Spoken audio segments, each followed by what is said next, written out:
Say sadhu, sadhu, sadhu. So, dear Dharma practitioners, the life you experience, your physical, your mental, your social life, and at the same time, the spiritual information came through a long journey and transformed to different methods and patterns. And today, what you experience may be very far from the reality. And maybe we just experience the shadow of the original form. And maybe just we gain the little part of the original truth. But still, the beauty of the Dhamma is like the salt in the ocean. It doesn't matter where the ocean, and it doesn't matter how big or how small it is. It doesn't matter how old or how new it is. Even eons by eons, when you hear the Dhamma, it always takes you to the same destination, which your liberation, your understanding, your ultimate happiness. So then in day-to-day life, whenever you have opportunity,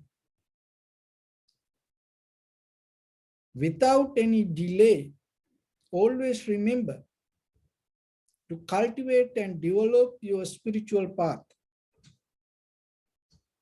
Because this human life is very fragile. It depending from many things, even sometimes through this new science and technology, we even didn't find out how many things help for us around us to happen this life. You may saw that the soccer player fell down while he playing. And all over the world, people shocked seeing that. And even the doctors telling he almost dead, and then he came back. His heart already stopped and then came back. And the people become wonder hearing that. But what the Buddha said 2,600 years ago, it is the very nature of this life. And it can happen to you and me both at any time. This life is like that. So then always you have to remember. So whatever you do, whatever you perform, and be mindful.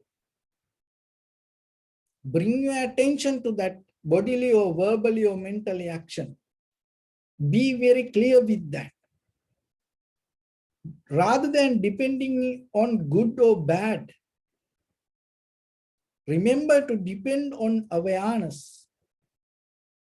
And sometimes when we go towards the good or bad, sometimes we look for the rewards.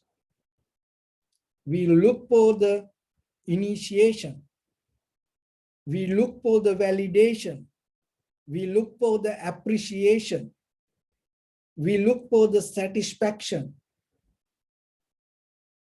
And when we look that way, what will happen sometimes, we disconnect from the most valuable thing, that is what your awareness. But when it comes to your awareness, when you keep your awareness sharp, clear, and if you always tune to your awareness out of that awareness, so whatever your bodily, verbally, mentally action come as a result of that awareness, always going to be right. Always going to be right. And that right action may not going to be good for someone. Even look at the Buddha. How many people try to kill the Buddha? How many people didn't accept the Buddha's teaching? How many people try to came and argue with the Buddha, fight with the Buddha verbally? And not only the Buddha, all this generations to generations we see. People always have arguments, disappointment, disconnecting with the truth. Why? Because once we hold it to right and the wrong, and mostly we cannot recognize the truth. So then, why? Because the right and wrong sometimes deeply disconnect us from the awareness. To forget the right and wrong and being mindful is a challenge. Why? Because our entire world, when go with the right and wrong, and to let go that and hold it to the awareness is not easy, because we're depending from others' ideas, concepts. So then always remember yourself. The whatever right here may be going to be wrong for somewhere else. And whatever good for you, maybe somebody else not going to accept it. And maybe the whatever right for today, not going to be right for tomorrow. But still, when you become mindful, it always going to be the right action that you should take in the moment with the mindfulness, not just the physical, verbal, or mental action, and not the outside opinions or the outside rewards or the outside validation, outside appreciation. So rather than go with that, always it is your responsibility tune to inside. So that is one purpose in when you practice meditation. Slowly, little by little, you develop that art, that you develop that method within yourself. While you're performing, you start to see deeper inside you. So when it comes to the awareness, what the awareness does, the awareness going to take you to the bottom of your own mind, not somewhere else. So when you see the bottom of your mind, what you can see, the intention of the action. So that is very important, even outside result. The very intention of the action. It come out of your mind. So when you're able to see your own mind and the deeper, the bottom, the intention of your bodily, verbally, mentally action. Remember yourself, you came to a very good point in your life as a human being. That is one of the greatest success that you achieve. Even with the outside world, we have seen people achieve to this world, through the telescope, through far away this universe. People used to see the stars, and even they came to a point to see beyond the time. That is a one kind of success. And through the microscope, and they able to see unseen thing through these visible eyes. That is a kind of success. But out of that all, remember, the greatest success that human can achieve is seeing your own mind. The beginning of your own, the intention behind your own actions. When you're able to come to see it yourself, half of this samsaric journey going to be over. So then that day you can be really happy. But at the same time, remember, it doesn't matter with this outside world. Maybe in the future you will travel to this space and you may see a lot of things, whatever exists around us, and may whatever that other people cannot see, maybe you have opportunity to see that things. But still, when it comes to the success of the real success of this human life, it is nothing to do with this outside seeing. It is seeing your own mind, the bottom of your own action, and seeing the intention and from where it come and recognizing that. When the day you able to recognize that, remember, you come to a point you can be really happy, and it's kind of like you paying back to your old ancestors. You paying back to your old forefathers. Why? Because generations to generations, eons by eons, through these human civilizations, people work so hard, sacrifice a lot to gain that wisdom. You have no idea how hard it is. And you are so fortunate today. And sitting like this comfortably yourself. And hearing this and experiencing it yourself. So then get the best out of this. Don't give up this opportunity. Get the best out of this. It is the best that you can do to yourself. Why? Because tomorrow we don't know what will happen. It's all the material things is good. You have to appreciate it. You have to respect it. But at the same time, you have to remember, out of this all success, out of this all, the final destination you should achieve is what?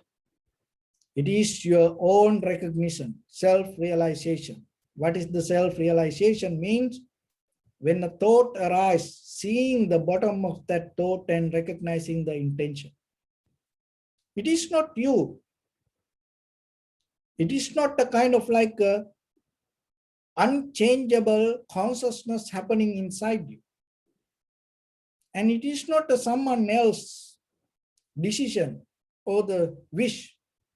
It is not the unseen power or the creator hold you. It is the very experience of cause and effect. And once the day you are able to see that, then naturally you understanding this all happening depend on the cause and effect. And that is where you naturally get out of the self-centered mind, egocentric ideas.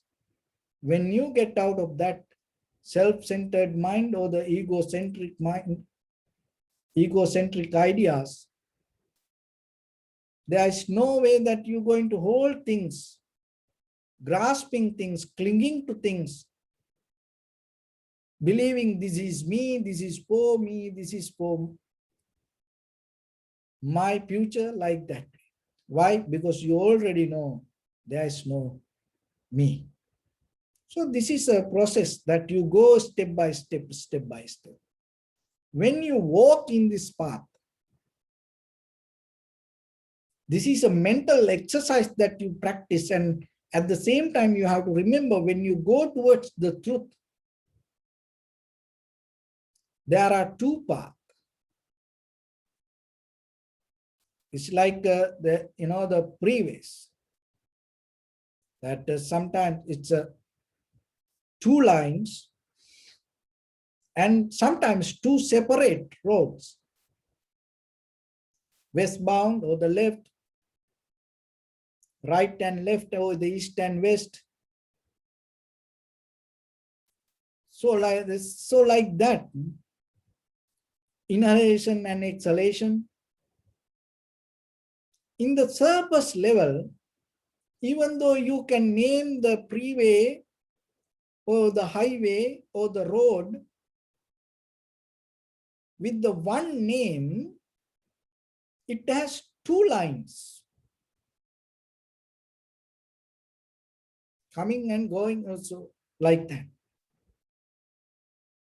left and right like that. So, in the path of this spiritual journey, there are two lines. One is conventional truth, and the other one is eternal truth.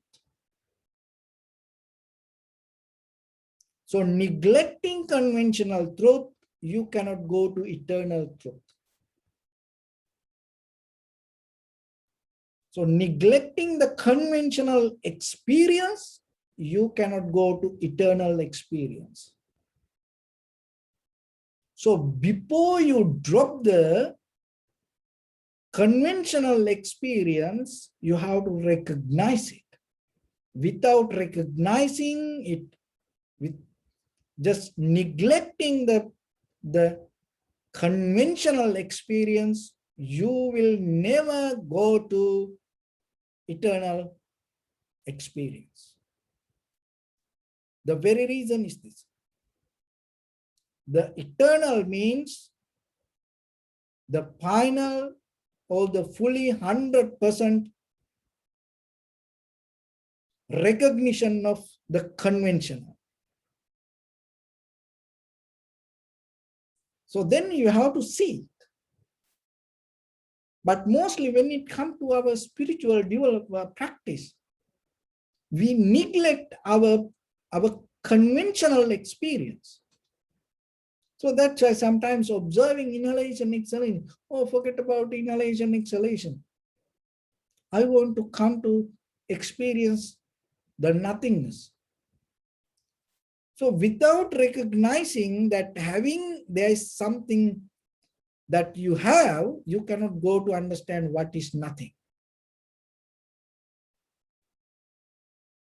So then in the very first level, you have to come to understand with your eye, ear, nose, tongue, body, mind, this experience, this perception comes to you.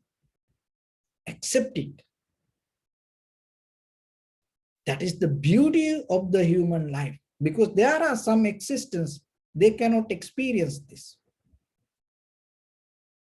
And they're missing some part. But when it comes to the human world, you are completely have ability to experience the total package of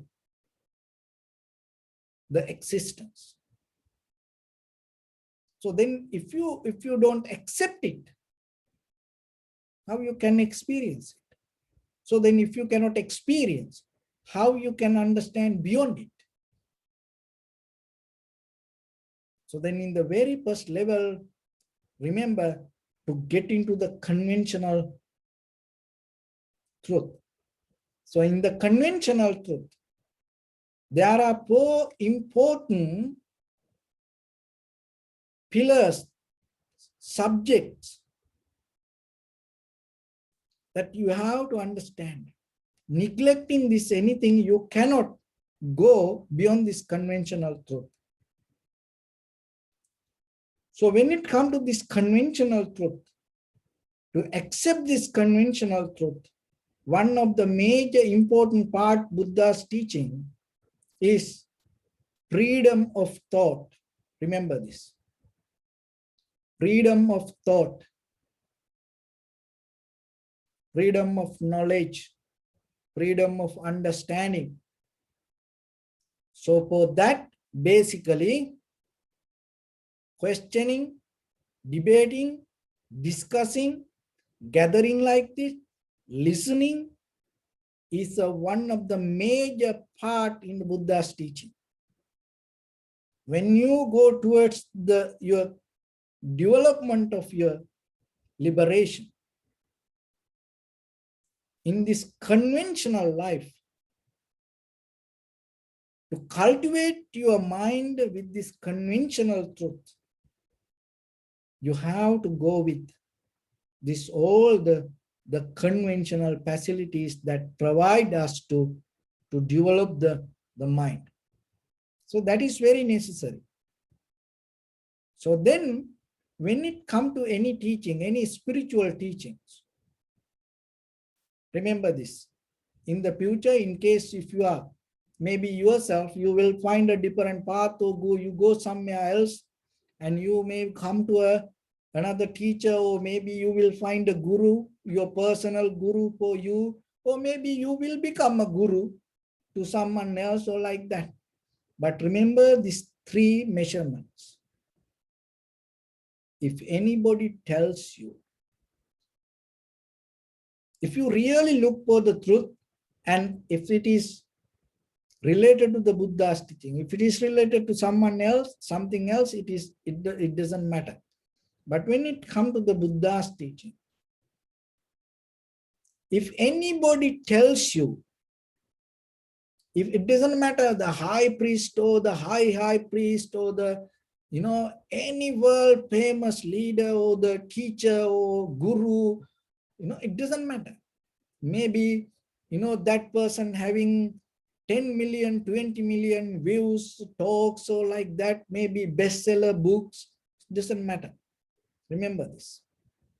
If that person tells you, if you hear from that person, don't question, just follow. That nothing to do with the Buddha's teaching. Completely different. Don't question. So another one is, don't debate on the teachings. No debates. And another one is no discussion, only listening, follow. So when it comes to Buddha's teaching, to develop the freedom of thoughts, you need to have this all three tools in the conventional way. Questioning, and debating and discussing. And at the same time, you have to remember, so the freedom of thought should be free from the dogmas, ideas from others, and at the same time, our self-centered mind created dogmas. You have to have 100% clear intention to look for the truth. Rather than when you go for the debate or the question or the arguments or the discussion, if you have the preconditioned mind, and you come to a point and hold some kind of ideas, and to prove that idea, if you go for a debate, it is not a debate. It is not a discussion. But when you clearly have a doubt, when you clearly have an unclear place in whatever the teachings you learn, when there is a kind of like unclarity, always question that. Because the beauty of the Buddha's teaching, when you look into that, that is where you see. And not only that, when you question yourself and when you have that freedom in you, and it develop your mental ability or the capacity or the logical mind in conventional level, it is very necessary. But from ancient time, there is always a challenge with our culture, with our tradition, with our parents, and with our generations, and with our schooling. So, with our economy, with our politics, the one of the greater challenge today to protect your freedom of thinking. Because that whatever the information that we gain, it always trying to limit our freedom of thinking. So then when it comes to the meditation, don't bring that same kind of attitude to the meditation also. Keep the freedom of recognizing. Don't bound to even your own feelings. Don't code up with your own experience. Don't code up with your own ideas. That also part of freedom of thinking. So this is to do that way, you have to have a great effort to let go what you know.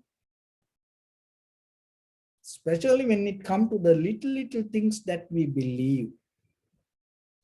And totally you have to trust the mind. But mostly when it comes to still, even though we know now, the stars are kind of only the dust. When it comes to a point, kind of like don't believe astrology, then it's kind of like, oh, this monk going nuts, this monk going crazy. And it's like there are some people believe, still they believe the people didn't go to moon, because the moon is a kind of like it's a spiritual holy symbol. People cannot go there. Don't touch it. Still people believe it is kind of like a fake, drama. And even that time people didn't, even still people don't believe that. And still sometimes people believe this all the space, the satellite is this all the things kind of like, the kind of like a drama. It's fake. People cannot do that. See, that is still, it is okay when there is nothing, whatever is available there according to that. If you believe that, it is okay. But you have to come to a point to understand today, according to the wisdom that we have today, and even your forefathers and ancestors spend so much time, their whole life, and they spend this everything and found out something for you. Maybe they didn't have opportunity to see that. And that's why they used to believe it. But still today, you are more advanced than them. So then how are you going to believe the same thing like them? Why you still hold it to the same thing like them? Then how are you going to be a better person than them? If you cannot be the better person than them, what is the development of your generation? If your son or the daughter cannot be the better than you, what is the meaning of their development? What is the meaning of you became a father? If your son or the daughter cannot be better than you, then you have, when it comes to the whole generation, the same. So then always the next generation should be better than you. So that is just not only the material world. In our mind also. Then what the problem then? Even though we give this everything to our children, and we give all the facilities to next generation, even your forefathers, your ancestors, our past generations gave this all the facilities to us. They didn't give you the freedom of thought. They tied you to whatever they gave. They slowly tied you. You cannot think beyond this. You have to think. You can use this, but you have to think like us. So 2,600 years ago, Buddha is the one who challenged for that and gave that freedom of thought. You are coming from that. then you are not going to think like others, because they don't know about this, they didn't hear about this, and maybe they don't believe about this. It's okay. It's okay. But yourself, for you, 2,600 years ago, you own this path. And the Buddha came to this world thinking about you. Oh, in the future, there is a person going to born like this. So for him, for her, I need to teach this. That's why you hear that. Otherwise, if you are not part of this path, you're not going to hear that. See, there are a lot of people, they don't hear this. Why you hear? Because you will keep looking for this. And Buddha even knew you keep looking this. So then get the best out of that. Don't think like others. Don't depend on things like others. You have to have the freedom of thought yourself, deeper inside you. Use that. Don't afraid to use that. It's going to be a challenge, of course. It's going to be a challenge. But it is okay. That itself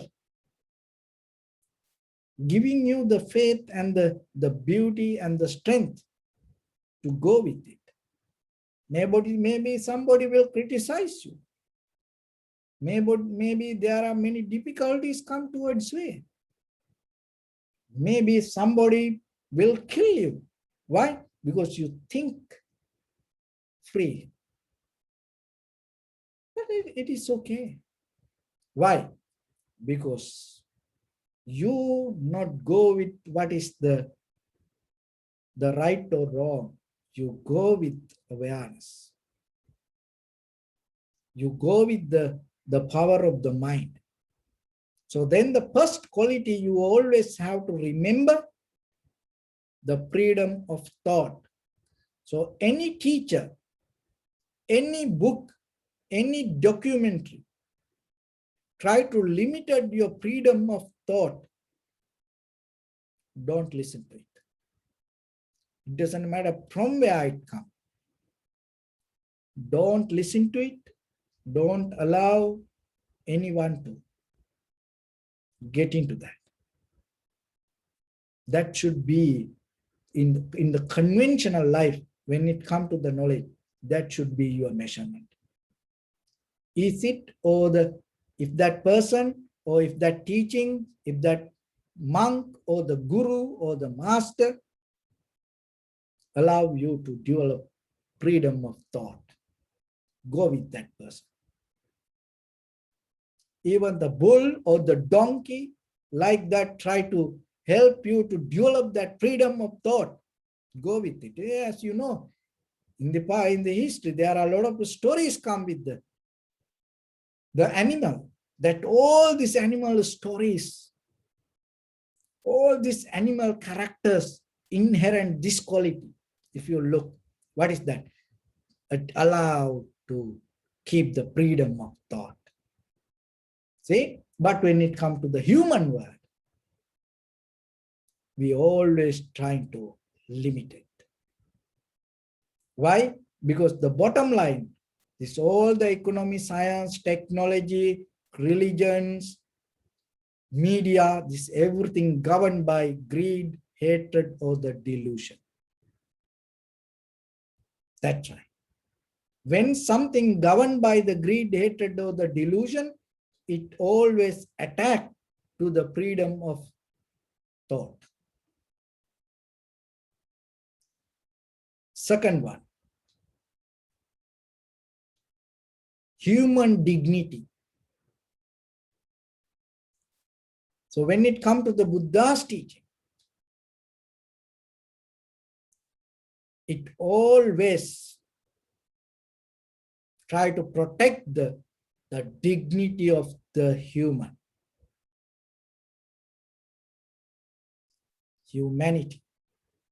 There is nothing in the Buddha's teaching go against the dignity of the humanity.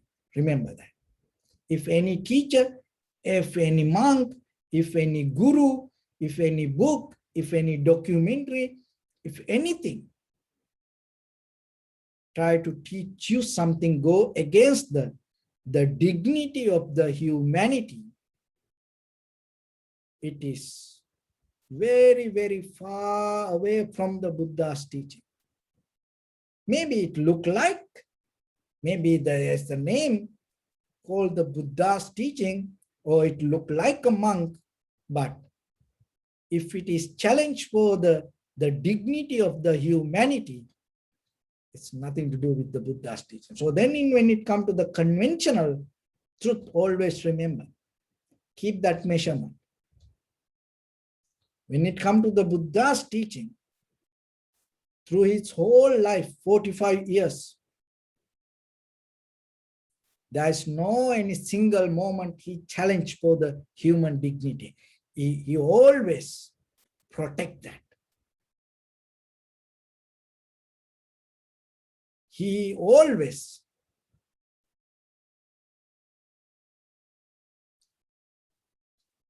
go for the human dignity. Not to destroy it, but to prove that and protect it. So then in day-to-day life, when it comes to your practice,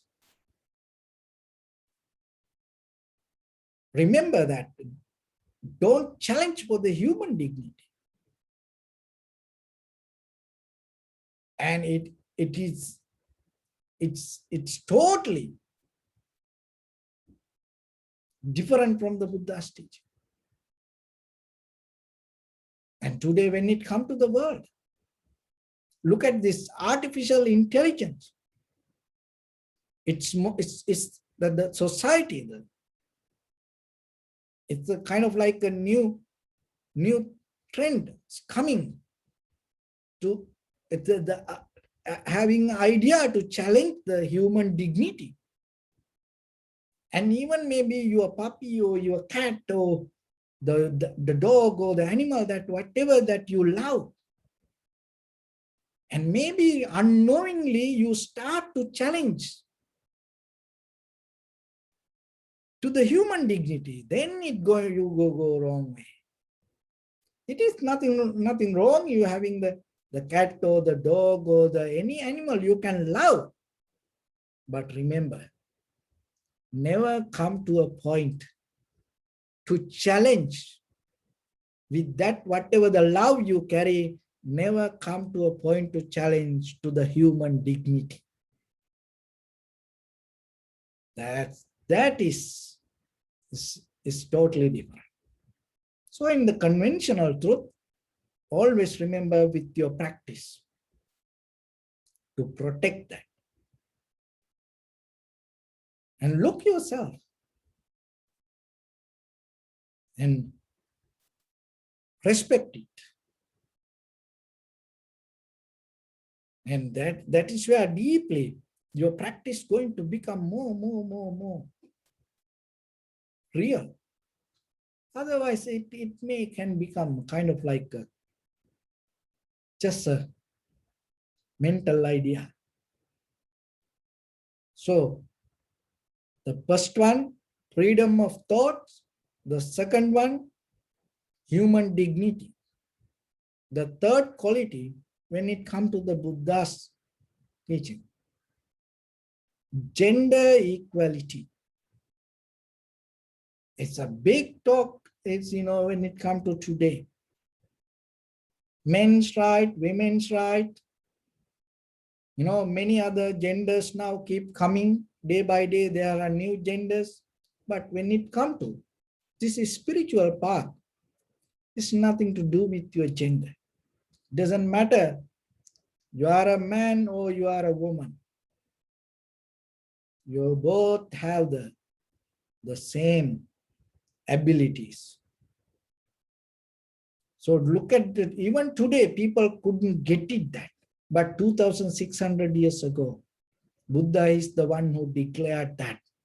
And even that time, the women is a kind of like had a hard time, but during that time, Buddha is the one who established the community of nuns.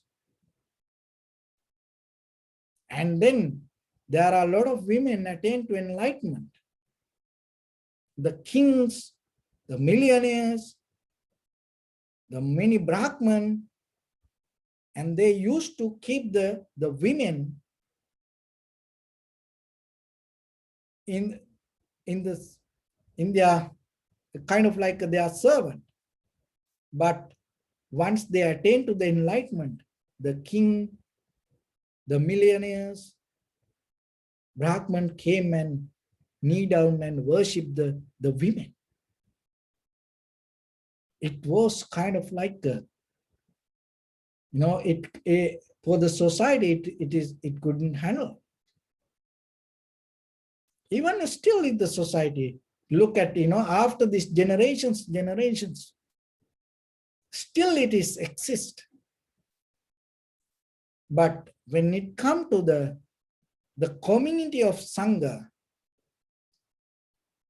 there is no gender difference. So then remember yourself in the conventional truth. When you develop the conventional truth, develop your truth with that foundation, you will see how difficult it is.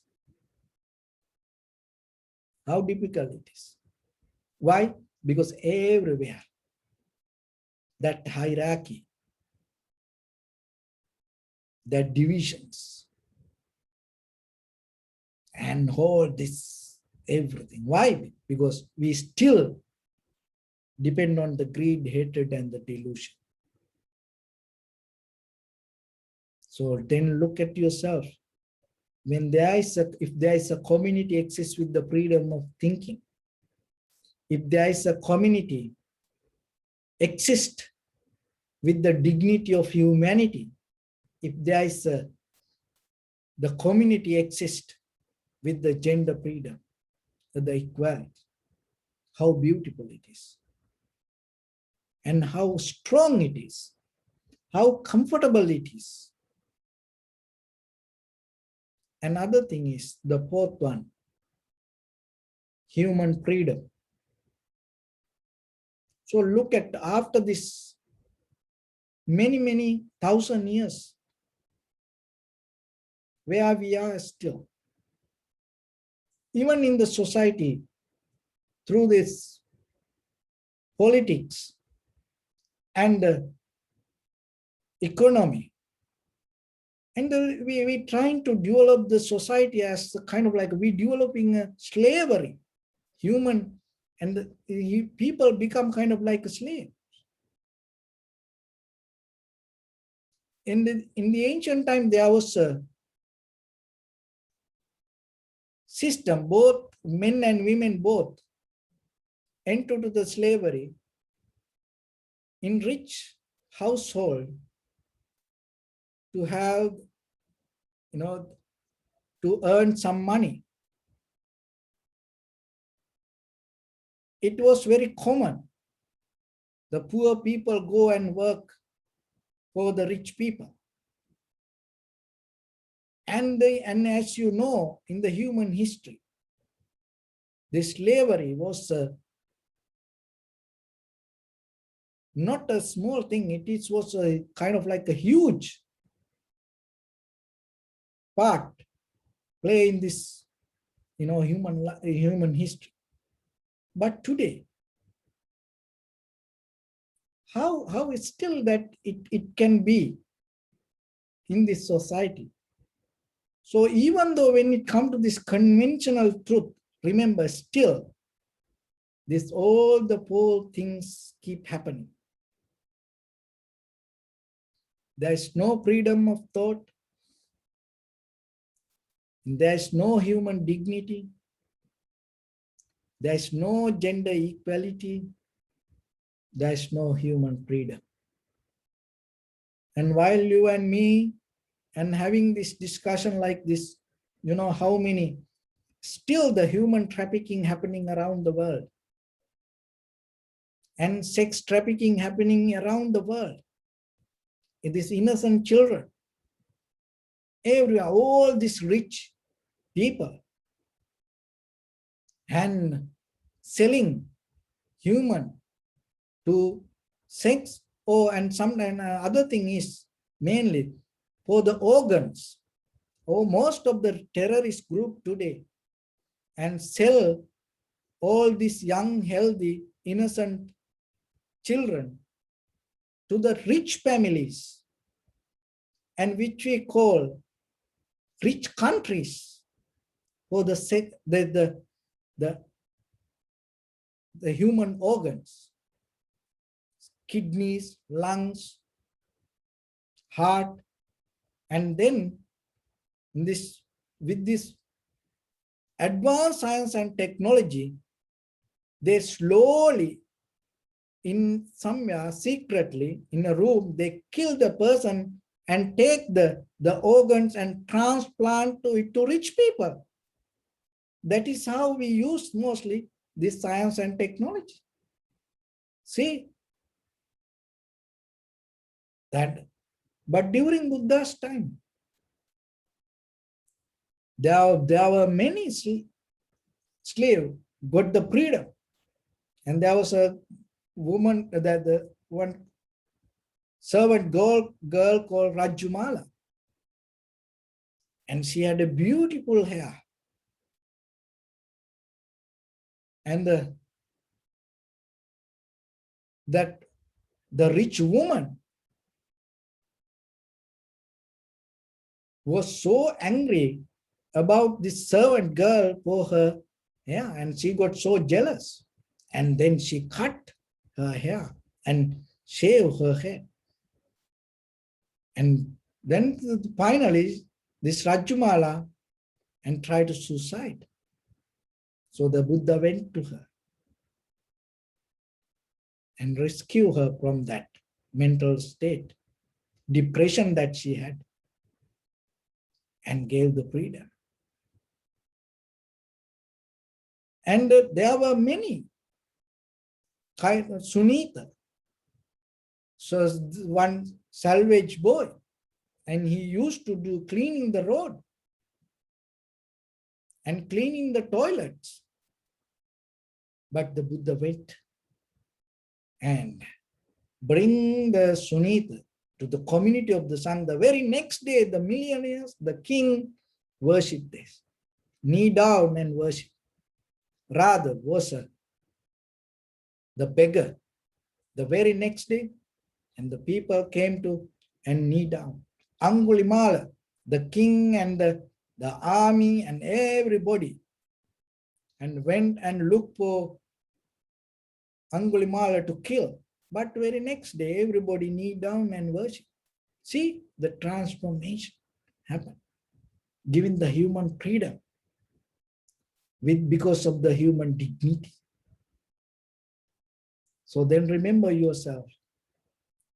And it doesn't matter where we go. Maybe in the future, we will start to live in the Mars, or maybe another planet. Maybe the science and technology will take us to unbelievable place. Maybe tomorrow you will experience something more advanced than this. But still, if you are not capable to fulfill in this conventional truth, if we are not capable to develop the freedom of thought and the human dignity, and to treat each and everyone like the same, gender equality and the human freedom, if we not capable to protect these four qualities, which during the Buddha's time, when he established this community of Sangha, he established that community of Sangha with these four pillars. So then whoever follow this wisdom path, whoever become a part of this community of the Sangha, whoever become part of this Buddha's dispensation, always remember, you have to develop your conventional truth on these 4 pillars. If you're not able to hold these 4 pillars, you are far, far away from the Buddha's teaching. Maybe you look for, you dream, you wish for, you think for the liberation. But eons by eons, you will keep going. You will never come to even very close to it. You will go far, far away from it. So then, it's nothing wrong with becoming rich. It's nothing wrong with the science and technology. It's nothing wrong with this mass medias and the information that pouring to us. It's nothing wrong with the politics or anything. But if everything capable to protect these 4 pillars, that is the day the world going to be a beautiful place, and giving the security and freedom to each and everyone.